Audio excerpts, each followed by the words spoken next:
کہانی کی شروعات میں ایک سولجر کے گروپ کو دکھایا جاتا ہے جو اس وقت کسی گھنے جنگل سے گزر رہے تھے، لیکن ان میں سے ایک ایسا سپاہی تھا جو بہرا تھا اور اسے کچھ سنائی نہیں دیتا تھا۔ تبھی اس کا ساتھی اس سے اشارہ کہہ کر کہتا ہے، پیچھے چلنے کو کہتا ہے، جس کے بعد یہ یہاں سے مڑ جاتے ہیں اور ایک جگہ پر ریسٹ کرنے کے لیے رک جاتے ہیں جہاں ان کے نزدیک میں ہی ایک بڑا سا تالاب تھا۔ اس کے بعد بہرا سولجر گھوڑے کو باندھ رہا تھا، تبھی اس کو پانی کے اندر کچھ چیز چمکتی ہوئی نظر آتی ہے۔ وہ سونے کی چیز ہوتی ہے اور یہ دیکھ کر وہ وہاں ندی کے پاس آتا ہے اور ترنت اپنے پاس رکھ لیتا ہے، لیکن ان میں سے کسی کو یہ پتا نہیں تھا کہ یہاں کے تالاب میں ایک سائرن ویچ بھی رہتی ہے جس کی پوری باڈی ہیرے اور جواہرات سے بھری ہوتی ہے۔ تبھی ہم دیکھتے ہیں کہ پانی کے اندر چھپی ہوئی تھی اور ان سبھی سپاہیوں کو ہی دیکھ رہی تھی اور بہرے سولجر کو کچھ ہلچل محسوس ہوتی ہے، لیکن جیسے ہی پیچھے دیکھتا ہے وہاں پر کچھ نہیں ہوتا۔ اس کے بعد ہم دیکھتے ہیں کہ سولجر کے ساتھ میں کچھ اور لوگ بھی آ جاتے ہیں۔ یہاں پر کچھ بلیک میجک کرنے والے تھے، لیکن تبھی سائرن ویچ یعنی چڑیل پانی سے باہر آ جاتی ہے اور عجیب طریقے سے ڈانس کرنے لگتی ہے، لیکن اس کے بعد وہ جیسے ہی چلانا شروع کر دیتی ہے، اس کی آواز کو سنتے ہی سبھی سولجر اس کے وش میں ہو جاتے ہیں اور سبھی کے اندر اسے پانے کی چاہت آ جاتی ہے۔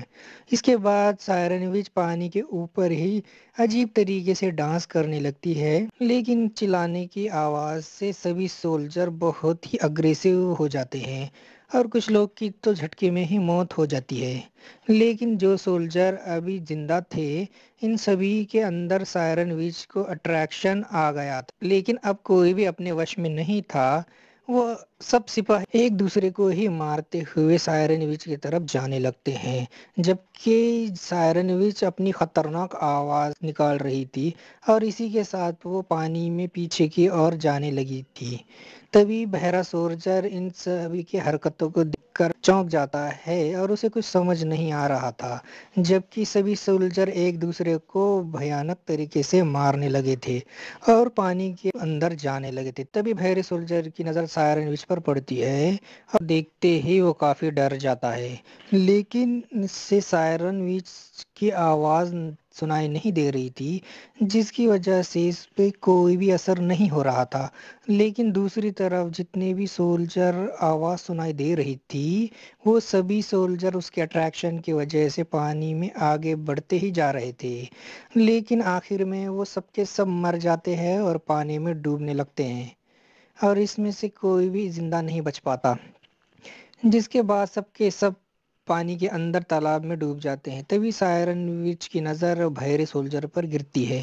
جس کے بعد وہ سولجر کے لیے آوازیں نکالنے لگتی ہے اور چلانے لگتی ہے، لیکن اس کی آواز کا اس پر کوئی بھی اثر نہیں ہو رہا تھا۔ اس بات سے سائرن وچ حیران ہو جاتی ہے اور پھر سے کئی بار آواز نکالتی ہے، لیکن کافی کوشش کے بعد بھی بحیرے سولجر کو کچھ نہیں ہوتا۔ اب اس بات سے سائرن وچ بھی ایک پل کے لیے ڈر جاتی ہے، کیونکہ اسے لگا تھا کہ کہیں اسے کچھ ہو گیا ہے، اسی لیے وہ سائرن وچ بہت ہی زیادہ پریشان ہو جاتی ہے اور واپس پانی میں چلے جاتی ہے، لیکن بہرا سولجر اب کافی ڈر چکا تھا اور اسے ابھی تک سمجھ نہیں آ رہا تھا کچھ۔ تبھی سائرن وچ پانی سے باہر آ جاتی ہے اور اسے دیکھنے لگتی ہے، کیونکہ سائرن وچ اب اس سے اٹریکشن ہو چکا تھا، اب اس سے پانی کی چاہت جاگ چکی تھی اور اس بہرا سولجر اب بھاگنا شروع کر دیتا ہے۔ یہ سب نظارہ دیکھنے کے بعد اس کی حالت بہت خراب ہو گئی تھی، لیکن تبھی بھاگنے کے دوران ایک پیڑ سے ٹکرا جاتا ہے اور یہیں پہ وہ گر جاتا ہے۔ اب کچھ سمے بعد اسے ہوش آ جاتا ہے اور سولجر کسی طرح سے کھڑا ہو جاتا ہے، لیکن اب سولجر بھاگتے ہوئے تھک چکا تھا، اسی لیے وہ ایک چادر لیتا ہے اور ندی کے پاس میں ہی ایک جگہ پر آرام کرنے بیٹھ جاتا ہے، لیکن اب تھوڑی ہی دیر میں رات ہو جاتی ہے اور اب سولجر یہیں پر وہ نیند لگ جاتی ہے۔ تبھی سائرن وچ وہاں آ جاتی ہے اور سوئے ہوئے سولجر کے پاس میں آ کر، جس کے دوران ہم دیکھتے ہیں کہ بحیرے سولجر کے پانے کی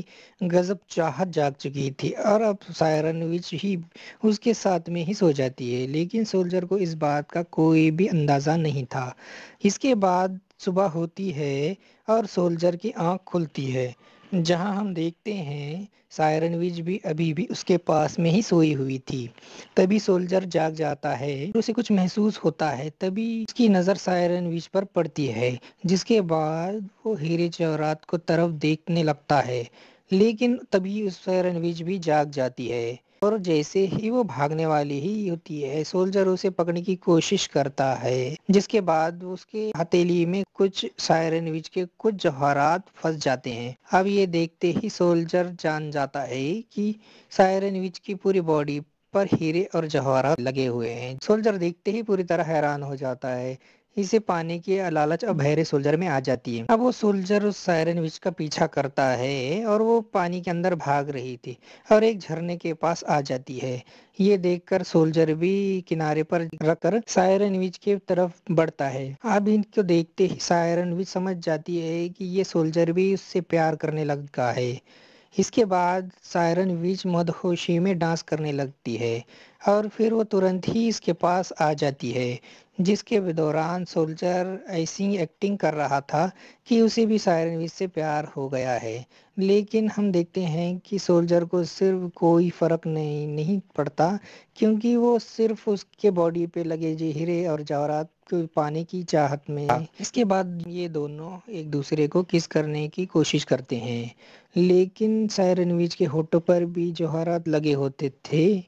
جس کی وجہ سے سولجر کی کس نہیں کر پاتا، لیکن سائرن وچ خود کو روک نہیں پاتی، ایسے ہی کس کرنے لگتی ہے اور وہ سولجر کا ہونٹ میں سے خون آنے لگتا ہے، لیکن اب سولجر ایسا ہونے دیتا ہے اور کنارے پر لاتے ہی سائرن وچ کو ایک جھٹکے میں ہی بے ہوش کر دیتا ہے۔ اب اس طریقے سے سولجر انٹینشن میں کامیاب ہو گیا تھا، لیکن سائرن وچ کے پورے باڈی سے وہ جوہرات نکال لیتا ہے، جس کی وجہ سے سائرن وچ پوری باڈی پورا زخمی ہو چکی۔ اب سولجر اس باڈی کو تالاب میں پھینک دیتا ہے، جس کے بعد ہم دیکھتے ہیں کہ سائرن وچ کی باڈی ندی میں بہنے لگی تھی اور وہ پورا بلڈ پانی میں پھیلنے لگا تھا۔ اس کے بعد وہ سولجر سبھی ہیرے جواہرات لے کر چادر میں رکھنے لگتا ہے، لیکن اب سائرن وچ کی باڈی تالاب کے اندر آ گئی تھی، جو اندر آ کر عجیب طریقے سے اندر جانے لگی تھی اور یہاں چاروں اور خون ہی خون پھیل جاتا ہے، دکھنے میں بہت ہی بھیانک لگ رہا تھا۔ لیکن یہاں پر جو ہو رہا تھا، سولجر کو اس بارے میں کوئی بھی خبر نہیں تھی، پھر بھی جس کے پاس جو بھی خزانہ تھا وہ بہت ہی زیادہ بھاری تھا، جو اس کو لے جانے میں کافی دقت آ رہی تھی۔ اس دوران وہ تھک جاتا ہے، شام میں ندی میں وہ پانی پینے کے لیے رکتا ہے۔ جیسے ہی وہ یہاں کا پانی پیتا ہے، سائرن وچ کا بلڈ بھی یہاں آ جاتا ہے اور سولجر بھی پانی کو بھی پی لیتا ہے۔ اب جیسے اس بات پر اس کا دھیان پڑتا ہے، اس کی حالت خراب ہونے لگتی ہے اور وہ کافی ڈر جاتا ہے، لیکن اس کے بعد اسے آوازیں سنائی دینے لگتی ہے، جو کہ سائرن وچ کے بلڈ کی وجہ سے ہوا تھا۔ اب اس بات سے سولجر کافی پریشان ہو جاتا ہے اور بالکل پاگلوں کی طرح ایکٹ کرنے لگتا ہے، اس کو کچھ بھی سمجھ نہیں آ رہا تھا۔ اب کچھ دیر کے بعد تھوڑا شانت ہو جاتا ہے اور وہ جیسے ہی جانے ہی والا تھا،